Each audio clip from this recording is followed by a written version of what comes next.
The decline of the US patent market and the rise of Europe was a hot topic of discussion at IPBC Global 2016, even before the United Kingdom's decision to leave the European Union.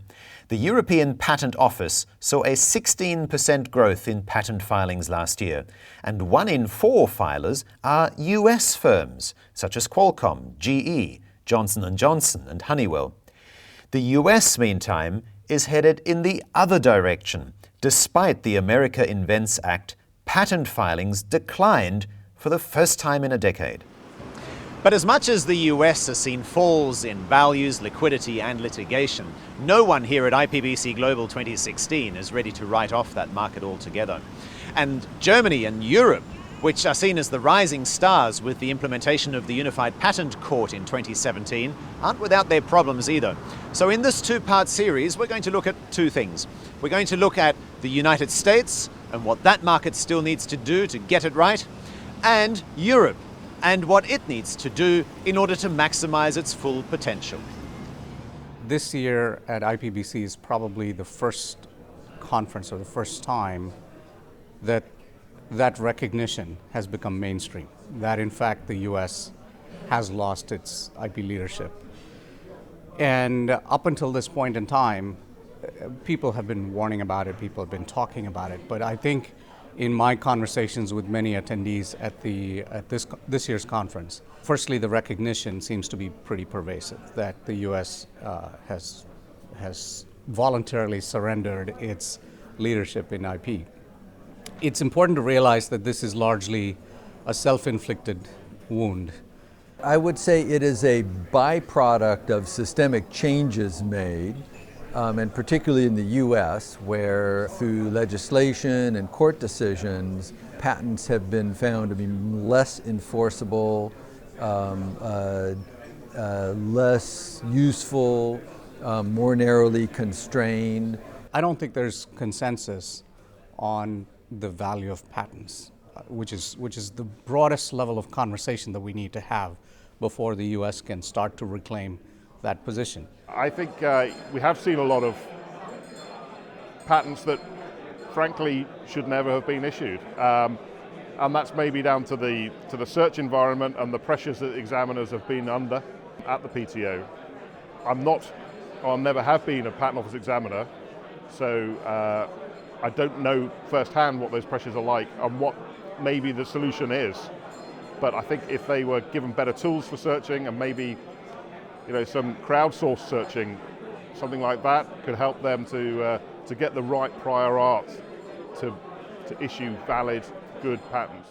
The presumption of validity around patents has to be brought back. As is always the case when you make lots of changes, you don't get everything right.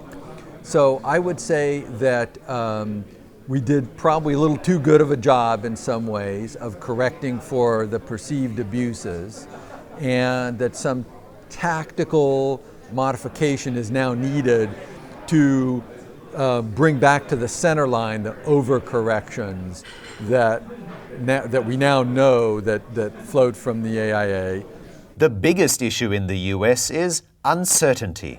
They're really not understanding whether or not the patent's going to survive a challenge, whether or not it's, the litigation is going to stand up. In the US, litigation costs are skyrocketing. It costs a lot of money. It takes a lot of time. The court system is bogged down with a lot of different cases. The case law is changing. Alice and these other decisions are constantly reshaping the decisions that are coming across.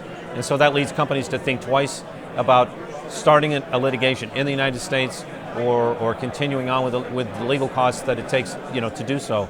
And so Europe is becoming a more attractive venue from that perspective. But it's not just changes to the legal system and around 24 landmark court decisions, such as the famed Alice case, that have brought about these issues. Some in the sector acknowledge that all parties had a role to play. We're all part of the ecosystem, so we all had an impact on the ecosystem. But can this ecosystem be fixed with more laws? Well, in the US, of course, there's been legislation pending in the House, so-called H.R. 9, that would, in my estimation, and I think pretty clearly now represent a dramatic overcorrection that would badly damage the U.S. patent system. There's, rigid portions of H.R. 9 that would deprive judges with their ability to exercise judgment, which is the fundamental role of judges. And I think all of those parts of the legislation, in fact, that whole legislative package has just been completely overcome by events, the AIA taking effect and becoming so effective, as I said, maybe too effective. Supreme Court decisions, Federal Circuit decisions, the Federal Judicial Conference, which made its own set of changes. If you add all of that up, there's absolutely no need for H.R. 9 anymore. And if you were still Undersecretary of Commerce, would you advise the President not to sign it? Oh, absolutely. David Kappos is not alone in thinking so. Other players in the industry are also calling for more time. The AIA is really still in its infancy. But now you have desires to have follow-on patent reform, and we have yet to see how the AIA has really impacted things in a real way. I think there are some things about the AIA that have been some unintended consequences that we probably do need to address, and I think that's what David Kappos was focusing at. But we don't need additional wholesale reforms that are reaching into other aspects of enforcement and litigation management. So if more laws are not the solution, what is? Well, I think the U.S. is headed in the right direction, right? The American Invents Act was a brilliant piece of legislation. I give Dave Kappos and his team credit for doing that. And but now they're under a different, they're still trying to reform how the processes are done in the U.S. How to treat and handle non-practicing entities. That's what the current legislation is trying to address, and really trying to look at quality, addressing the quality. How do they do that? I think once that's in place, and I give that a short time frame, then I think they're well on the road for recovery, if you will, and be addressing the quality issues, the backlog issues that they have, the court system as far as there's quite a backlog of cases. It's a challenge, but I think they're well on the road to recovery. Part of the answer might also lie away from black and white legal solutions and simply in the color and the tone of the conversation.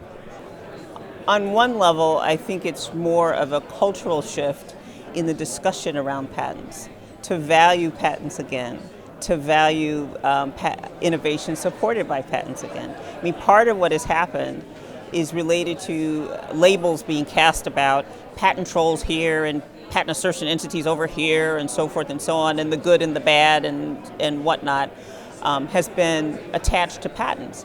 And that rhetoric has led to discussions of needs for reform, and there's something must be terribly wrong and all those kinds of things. I think if we're really focused more on being better actors on all levels within the system, right? So every patent is not good, and every infringer is not necessarily evil. Every non-practicing entity is not out there pursuing low-value patents. That will help, that environment of rhetoric itself, I believe, will help shift the attitudes in the U.S. Before you can kick somebody, the first thing that human beings do is stick a label on that somebody that you want to kick, right? It could be, I'm mainstream, you're not. I'm normal, you're not, right? I'm a producing entity, you're not. It's the same thing we've seen with the makers and takers kind of labeling. So the first thing is the labeling. So once you label a entity or a company as an NPE, then great, it's you can have a free-for-all, right? So that's how you've created a two-class patent system. You've created a two-class patent system by saying that patents owned by operating companies are somehow holier than the patents owned by quote-unquote NPs. I fundamentally abhor the term because, if you're trying to label behavior, it's one thing. If you're trying to label patents and try to segregate patents into Class A and Class B patents, that's fundamentally not going to work out well in the long run for the system. Perhaps the answer is new business models. We heard a lot today about collaborative business models. I think that's very, very, very true. Because if you see the number of people here at this conference, IP still matters. IP still has economic value, and smart people will find a way during this uncertain time to find ways to take advantage of that uncertainty, which that's typically when to be very frank, fortunes can be made and opportunities can be had. But also, too, there are business models that exist that don't exist now that will exist in the next 2 years. So I think in the next 2 years, that's what you'll see. New business models that are more of a win-win, so to speak, for the traditional licensor and the licensee, if we're even using those terms. But in the meantime, the trend is firmly in favor of Europe, and in particular, Germany. And that's the focus of the second and final part in our series on the global patent industry here at IPBC Global 2016 in Barcelona.